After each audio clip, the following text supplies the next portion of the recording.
البتاعة دي ممكن تاخد منك ساعتين عشان تركبها، بس ليجو كان فاضل لها سنتين وتشهر افلاسها. الزمان سنة 2003، المكان في الدنمارك، وفين بالظبط تحديدا؟ في المبنى الرئيسي بتاع شركة ليجو. اجتماع للبورد، الناس بتتكلم ان احنا فاضل لنا سنتين 2 بالظبط ونقفل. السبب هو التوسع الغير منطقي. ليجو في اواخر التسعينات قررت ان هي تبقى بلوك باستر، قررت ان هي تكبر جدا، قررت ان هي تعمل كل حاجه عشان تاكل كل السوق وتاكل كل الناس. لكن عشان تاكل كل السوق وتاكل كل الناس لازم يبقى معاك فلوس تكفي الكلام ده، ومعاك ارباح تغطي الفلوس اللي هتصرفها عشان تعمل كل الكلام ده، صح؟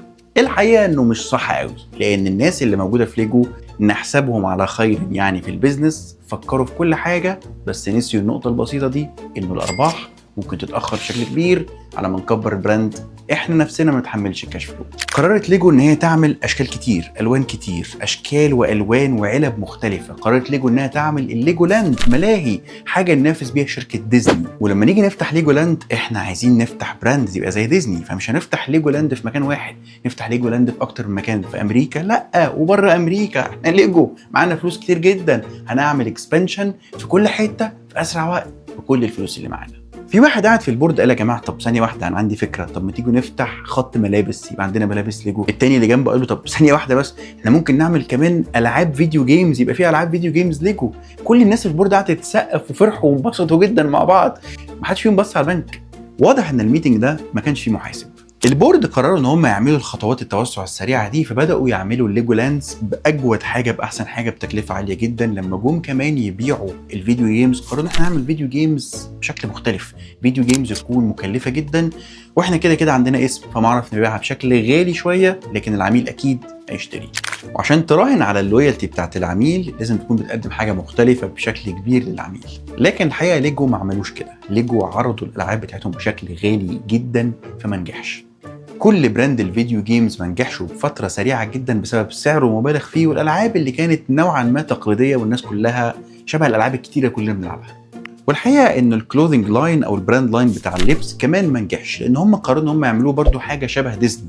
ليجو خرجت من العباءه بتاعتها، من الشكل اللي الناس متعوده عليه فيها، لشكل مختلف تماما، باكسبانشن مختلف تماما، خلى العميل نفسه يتوه هي الشركه دي بتقدم لي ايه واروحها امتى. ولو فاكرين في الحلقات اللي فاتت كنا اتكلمنا على فكره انك لازم يبقى في حته كده العميل يفكر فيها يجيلك. ليجو توهت العميل في كل حاجه من كتر البرودكتس اللي بتقدمها وفي السرعه اللي قدمته بيها.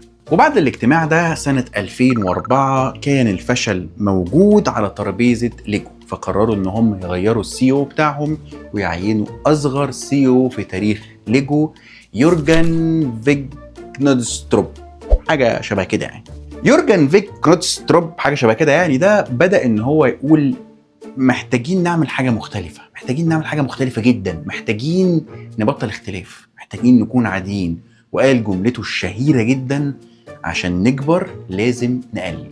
يورجن قرر ان هو يعمل عكس كل اللي حصل في التسعينات وبدايه الالفينات، قرر انه يشيل كل الكلام ده وانه يرجع تاني لاصل البراند بتاعه بس بكواليتي مختلف. فقرر ان هو مثلا ليجو لاند تتباع كلها لمشغلين، تفضل موجوده، لكن الارباح مش هتروح لليجو، هيبيعها للمشغلين وناخد الفلوس دي فنوفر الكوست بتاع التشغيل، في نفس الوقت يبقى عندنا شويه سيوله.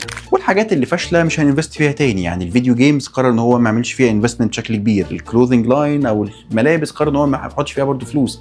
نرجع نعمل حاجات مختلفه في الفكره بتاعتنا في المكعبات بس بشكل مختلف.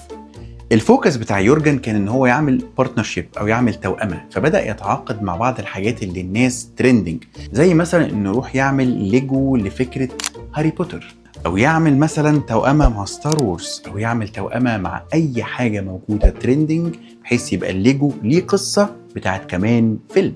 ولو تفتكر يا صديقي واحنا اطفال ما كانش عندنا اصلا حاجة اسمها قصة للمكعب، هي كان شوية مكعبات على شوية الوان كده بنحطهم فوق بعض وخلاص من دون اي هدف. لكن الجيل بتاع يورجن كان فيه قصة لكل ليجو عشان تعمل بيت جميل زي اللي انت شفته في اول حلقة. وطبعا النتيجة اللي انت متوقعها في نهاية الفيديو ان ليجو حاليا هي اكبر شركة العاب في العالم، نتيجة حاجتين اتنين عملهم يورجن، انه قلل الاكسبانشن بتاعه لانه كان بيخسره. الحاجة التانية قرر ان هو يركز على جودة المنتج اللي هو اصلا بينجح فيه لكن مش نروح لحاجات تانية مختلفة. كتير مننا في البيزنس ما بناخدش بالنا ان احنا مش عشان خاطر نكبر لازم نتوسع بشكل كبير جدا. انا ممكن افضل في المنتج بتاعي واتقنه واكبره. شركات كبيرة جدا زي مثلا شركة ابل تلاقي المنتجات اللي بتنزلها محدودة جدا بشكل مختلف، لكن لحد النهارده في لويالتي بشكل كبير جدا، وناس كتيرة جدا بتستنى المؤتمر السنوي بتاع ابل عشان يشوفوا ايه اللي مختلف في التليفون، ايه اللي ما بيتغيرش، وفي السماعة إيه اللي هي، وفي الساعة اللي نفسها برضو عادي. لكن فكرة التحسين المستمر في الجودة في المنتج اللي العميل بتاعك متعود عليه ده مهم جدا. انت بقى لو مدير او شغال في شركة دايما عندك الحتة بتاعت انا عايز ابقى مختلف، عايز تخش كده على الشغل تقول مين النقاش الحمار اللي كان شغال قبلي وتعمل حاجة مختلفة، فبتقرر انك تتوسع وتكبر وتطلع بره اللي التيم متعود عليه وبره اللي معتاد عليه. ولو انت شغال في شركة بتقرر ان انت تعمل حاجة مختلفة عشان تنجح. لكن الحقيقة النجاح ممكن يكون انك تعمل نفس الحاجة اللي بتحصل بس بجودة احسن، او نفس الحاجة اللي بتحصل بس تحسن اي عيب او خطأ موجود في البروسيس او في العملية بشكل كامل. والحقيقة ان المعادلة سهلة، يعني طول ما هي ماشية ما تلعبش فيها، ولا ايه؟